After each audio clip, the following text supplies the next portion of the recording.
14장은 다윗과 관련된 이야기입니다. 오늘 본문은 다윗이 행한 일을 세 가지 사건으로 다루는데 그 일들을 통해서 다윗이 얼마나 대단한 왕이었는지를 알려주려는 의도가 강합니다. 제일 먼저 오늘 본문 1절은 두로왕 히람이 다윗에게 사신들과 백향목과 석수와 목수를 보내 그의 궁전을 건축하게 하였다고 알려줍니다. 이것은 솔로몬이 성전 후 건축한 왕궁 이전에 다윗 시대에 이미 궁전을 두로왕 히람의 지원 가운데 건축했음을 알려주는 것입니다. 역대기 기자는 이러한 궁전 건축을 통해서 여호와 하나님이 자기를 이스라엘의 왕으로 삼으셨다는 사실을 깨닫게 되었다고 언급하면서 두로로부터 지원을 받아 궁전을 건축할 정도로 나라의 위상이 높아졌다고 설명합니다. 두 번째로 오늘 본문 3절 이하는 다윗이 예루살렘에서 맞이한 아내들과 그들이 낳은 자녀들에 대해서 알려줍니다. 특별히 13명의 아들들의 이름을 언급하는데 대상 3장에 나오는 이름과 거의 같습니다. 다만 대상 3장에서는 처음에 언급되는 4명은 바스와 즉 바세바의 아들들이라고 설명했지만 오늘 본문은 그런 설명을 생략합니다. 이 4명의 아들들 중에 솔로몬이 있습니다. 세 번째로 다윗이 블레셋과 전쟁한 이야기가 다루어집니다. 다윗이 이스라엘의 왕이 되었다는 소문을 듣고 블레셋 사람들이 쳐들어왔습니다. 이때 다윗은 하나님께 전쟁을 하러 나가야 할지 말아야 할지를 놓고 문의했습니다. 이때 하나님은 블레셋을 다윗의 손에 넘기시겠다고 약속하셨고 그래서 다윗이 전쟁에 나서서 무찌르고 그곳 이름을 바알 브라심이라고 불렀습니다. 이러한 첫 번째 전투 후 블레셋이 또다시 이스라엘을 침범했고 이때 다윗은 똑같이 여호와 하나님께 전투 여부를 물었습니다. 하지만 이번에는 하나님이 마주 올라가지 말고 뽕나무 숲을 맞은편에서 기습 공격을 하라고 말씀하셨습니다. 다만 뽕나무 꼭대기에서 걸음 걷는 소리가 들릴 때 나가서 싸우라고 알려주셨습니다. 이와 함께 하나님이 다윗보다 앞서 나아가서 블레셋 사람들의 군대를 칠 것이라고 약속하셨습니다. 그래서 다윗은 하나님의 명령대로 행하여서 블레셋 군대를 물리쳤습니다. 이렇게 해서 다윗의 명성이 온 세상에 퍼졌고 모든 이방 민족이 다윗을 두려워했는데 이 모든 일은 여호와 하나님이 하신 일이라고 설명합니다.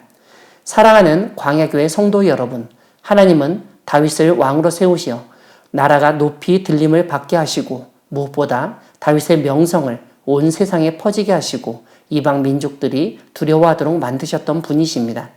오늘 본문은 다윗이 이스라엘의 왕이 되어 행한 일 중 크게 두 가지에 주목하게 만듭니다. 하나는 왕궁 건축이고 다른 하나는 블레셋과의 전쟁에서의 승리입니다. 역대기 저자는 이러한 일들을 통해서 하나님이 세우신 이스라엘의 왕 다윗의 역할과 능력을 보여줍니다. 제일 먼저 두로왕 히람이 다윗에게 사신들과 백향목과 석수와 목수를 보내 그의 궁전을 건축하게 하였다는 점에서 두로와 이스라엘이 협력 혹은 동맹 관계였음을 알 수 있습니다. 무엇보다 나중에 이 두로왕 히람이 다윗의 아들 솔로몬 때에 성전과 궁전을 건축할 때에도 도움을 주었다는 점에서 두 나라와 왕실 간의 관계가 돈독했음을 알 수 있습니다. 특별히 당시 두로의 백향목과 석수와 목수가 유명했기 때문에 이러한 우호 관계는 이스라엘의 건축 기술과 재료에 있어서 획기적인 변화를 가져온 계기가 되었고 결론적으로 나라의 위상이 변화됐습니다. 이런 점에서 한 나라의 지도자가 올바르게 세워지고 잘 쓰임 받을 때 나라의 위상과 국격이 높아지게 된다는 사실을 깨닫게 됩니다. 두 번째로 다윗이 왕이 되어 치룬 일 중 유명한 것은 블레셋과의 전쟁에서의 승리입니다. 물론 우리는 사무엘상 17장에 나오는 어린 다윗이 골리앗을 죽인 이야기를 알고 있습니다. 하지만 역대기 저자는 그런 이야기를 세세하게 다루지 않습니다. 블레셋과의 전쟁을 간략하게 다룹니다. 다만 이 블레셋과의 전쟁에서 우리가 주목할 일은 전쟁에 앞서 다윗이 여호와 하나님께 문의했다는 점입니다. 이것은 역대기 13장에서 여호와의 궤를 옮길 때 여호와 하나님께 묻지 않았던 다윗의 모습이 변화된 것을 보여줍니다.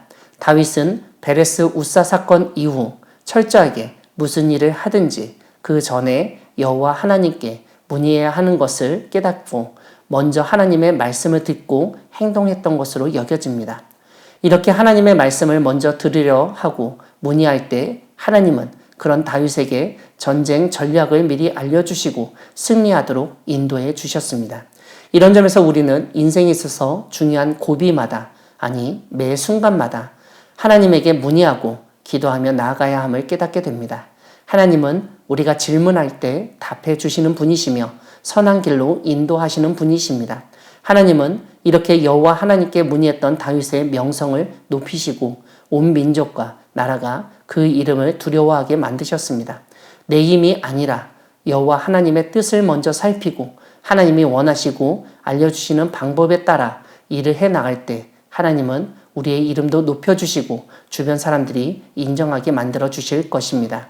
내 자신의 힘으로 내 명성을 높이고 주변 사람들을 압제하며 군림하려고 하는 것이 아니라 하나님이 주시는 지혜와 은혜 가운데 사람들에게 인정받는 우리 모두가 되기를 소망합니다. 아멘.